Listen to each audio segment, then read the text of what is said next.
ಸಾಹಸಗಳಲ್ಲಿಯೂ ಅಸಮಾನರಿಸಿರುವ ನಾವು ಚತುರ್ಮುಖ ಭುವನಗಳಲ್ಲಿ ಜಯಿಸಿ ಏಕಾಂತ ಪ್ರಾಣವನ್ನು ಪಡೆಯಬೇಕೆಂದು ನಮಗೆ ಕುತೂಹಲ ಉಂಟಾಗಿರುವುದು. ಆದ್ದರಿಂದ ಪಟ್ಟಣದ ಯಾವ ದಿಕ್ಕಿಗೆ ಹೊರಟರೇನು ನಮ್ಮನ್ನು ತಡೆಯಬಲ್ಲವರು ಯಾರಿರುವರು?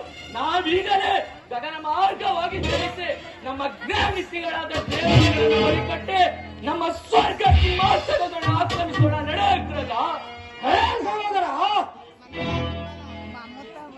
ಇದೇ ಸರಿಯಾದ ಆಲೋಚನೆ.